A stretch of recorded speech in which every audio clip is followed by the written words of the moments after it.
Class 10 का है। Chapter का नाम है दो चर वाले रैखिक समीकरण युग्म। दो चर का मतलब समझ रहे हैं, x प्लस वाई, ये दोनों क्या है, चर संख्या है। बोर्ड एग्जामिनेशन 2026 का है। सवाल नंबर है 6 है, सवाल नंबर 6 यानी सवाल नंबर 6 है। लिखा है निम्न समीकरणों के युग्म को विलोपन विधि से हल करना है। दो समीकरण दिया है, x प्लस वाई बराबर 5 दिया है, 2x माइनस 3y बराबर 4 दिया है। इनको हमको हल करना है कौन सी विधि से, विलोपन विधि। विलोपन विधि क्या होता है, सबसे पहले समझेंगे विलोपन विधि। विलोपन विधि, विलोपन विधि में होता है अगर x का गुणांक बराबर है plus x minus x, x का गुणांक बराबर क्या होगा, पूरा पूरा कट जाएगा।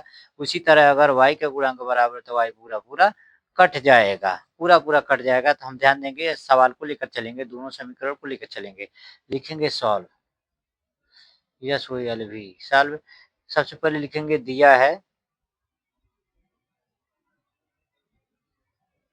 दिया है समीकरण, यानी हमारा समीकरण क्या है, दिया हुआ है। यहाँ हम दे देंगे क्या, बराबर का चिन्ह दे देंगे। x प्लस वाई बराबर कितना दिया है, 5। यह है हमारा कौन सा समीकरण हो गया, पहला। दूसरा दिया हुआ है 2x माइनस 3y बराबर 4, ये हमारा कौन सा समीकरण है, 2 है। हमको करना क्या है, विलोपन विधि से हल करना है, यानी दो चर वाले रैखिक समीकरण युग्म हमारा चैप्टर का नाम है। यानी x प्लस वाई चर है, यानी दो पद है, x पद है, y पद है। अगर x का गुणांक पूरा पूरा बराबर है तो x का गुणांक बराबर तो x पूरा पूरा कट जाएगा, y का गुणांक बराबर तो y पूरा पूरा कट जाएगा। तो हम क्या करेंगे, समीकरण 1 में 3 से गुणा कर देंगे। समीकरण 1 में क्या करेंगे, 3 से गुणा कर देंगे तो प्लस 3y, यानी हम y का गुणांक बराबर कर देंगे। Plus 3y minus 3y cancel हो जाएगा। अगर हम समीकरण 1 में 3 से गुणा करते हैं तो यहाँ पे प्लस 3y हो जाएगा। पहला समीकरण में प्लस 3y, दूसरे में माइनस 3y है। जोड़ेंगे तो पूरा y का गुणांक बराबर है, पूरा पूरा कट जाएगा। तो हम लिखेंगे समीकरण 1 में, समीकरण 1 में 3 से गुणा करने पर हम क्या करेंगे, गुणा कर देंगे। समीकरण 1 में 3 से गुणा कर देंगे। सबसे पहले हम उस समीकरण को लिखेंगे, x प्लस वाई बराबर कितना दिया है, 5। हम किससे गुणा कर रहे हैं, 3 से।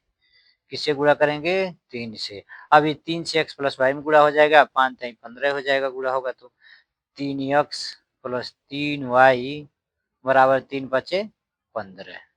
यह हमारा समीकरण कौन सा हो जाएगा, 3 हो जाएगा। तो अब हम क्या करेंगे, ध्यान देंगे, समीकरण 2 में माइनस 3 यानी y का गुणांक बराबर है, समीकरण 3 में भी y का गुणांक बराबर है। तो समीकरण 2 और 3 को जोड़ देंगे, यहाँ पे लिख देंगे समीकरण 2 तथा समीकरण 3 को क्या करेंगे, जोड़ने पर, जोड़ने पे हम जोड़ देंगे। ध्यान देंगे तो समीकरण 3 हमारा यहाँ पे दिया हुआ है, 2 को लिख लेंगे, 2x माइनस 3y बराबर 4। हम क्या कर रहे हैं, जोड़ रहे हैं, लिखेंगे जोड़ने पर। जोड़ने पर प्रतीक हमारा क्या होगा, जोड़ का होगा, यानी एडिशनल का होगा। तो 3 दू कितना हो जाएगा, 5 बराबर माइनस प्लस 3y से माइनस 3y, यानी y का गुणांक बराबर तो y पूरा पूरा कट जाएगा। 15 4 19। अब ध्यान देंगे 5x बराबर 19 है, 5x के बीच में कोई चिन्ह नहीं है तो यहाँ मल्टीप्लाई यानी गुणे का चिन्ह होगा। यानी हम क्या करेंगे, 5 से 19 में भाग दे देंगे। x बराबर 19 गुणे 1/5। अंश बटा हर है तो हम 19 में भी 1 से भाग करेंगे तो अंश बटा हर दोनों बराबर हो गया। यानी भिन्न का गुणा हो गया, भिन्न का गुणा होता है अंश से अंश में, होता है हर से हर में। यानी 19 से कम 19, 5 से कम 5, यानी x का मान हमारा आ गया। अब x का मान समीकरण 2 या 3 किसी में भी हम रख सकेंगे। x का मान हम क्या करेंगे, समीकरण 2 में भी रख सकते हैं, 1 में भी रख सकते हैं, 3 में भी रख सकते हैं। तो हम समीकरण 1 का समीकरण नहीं, x का मान समीकरण 1 में रख देंगे। लिखेंगे x का मान, x का मान समीकरण 1 में रखने पर रख देंगे। x का मान हम किस में रखना, समीकरण 1 में। समीकरण 1 हमारा है x प्लस वाई बराबर 5। x के जगह पे हम क्या लिख सकेंगे, या दे देंगे बराबर का चिन्ह। x के जगह पे लिखेंगे 19/5 प्लस वाई बराबर कितना दिया है, 5। अब ध्यान देंगे 19/5 प्लस वाई बायां पक्ष है, 5 दाहिना पक्ष है।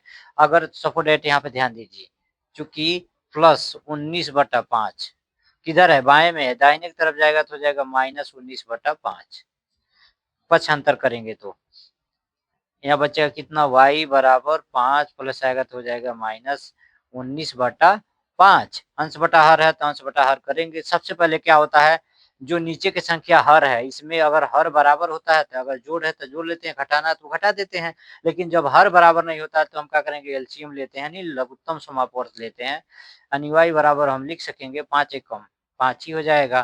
तो हमारा 1 और 5 का एलसीएम कितना हो गया, 5।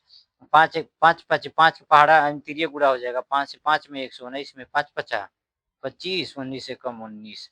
घटाएंगे तो y का मान कितना आएगा, 6/5, यानी y का मान आ गया है 6/5। यक्स का मान आया है 19/5। उत्तर की जांच हम कर लेते हैं। अगर हमारा सवाल सही होगा, हमारा सवाल संतुलित यानी बैलेंस में होगा, तो हमारा क्या होगा, आंसर बराबर आएगा, बायां पक्ष बराबर दाहिना पक्ष आएगा। उत्तर की जांच, जो हमारा आंसर आया है उसकी जांच कर लेते हैं। दोनों समीकरण को लेकर चलेंगे। 2x - 3y बराबर 4 है। पहला है x प्लस वाई बराबर 5 है।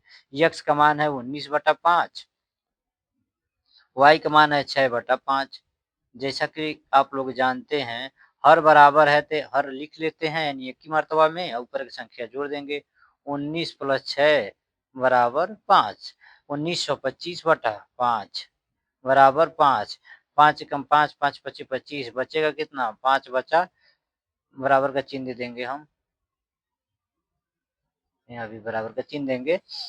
5/1 बराबर 5, यानी किसी भी संख्या से 1 में भाग देंगे तो वही होगा, नहीं 5 एकम 5, यानी 5 बराबर 5, यानी हमारा जो समीकरण है बैलेंस में है, संतुलित है। यहाँ पर भी ध्यान देंगे।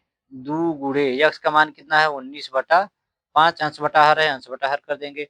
3 गुणे कितना है, 6/5, अंश बटा हर है, अंश बटा हर कर देंगे।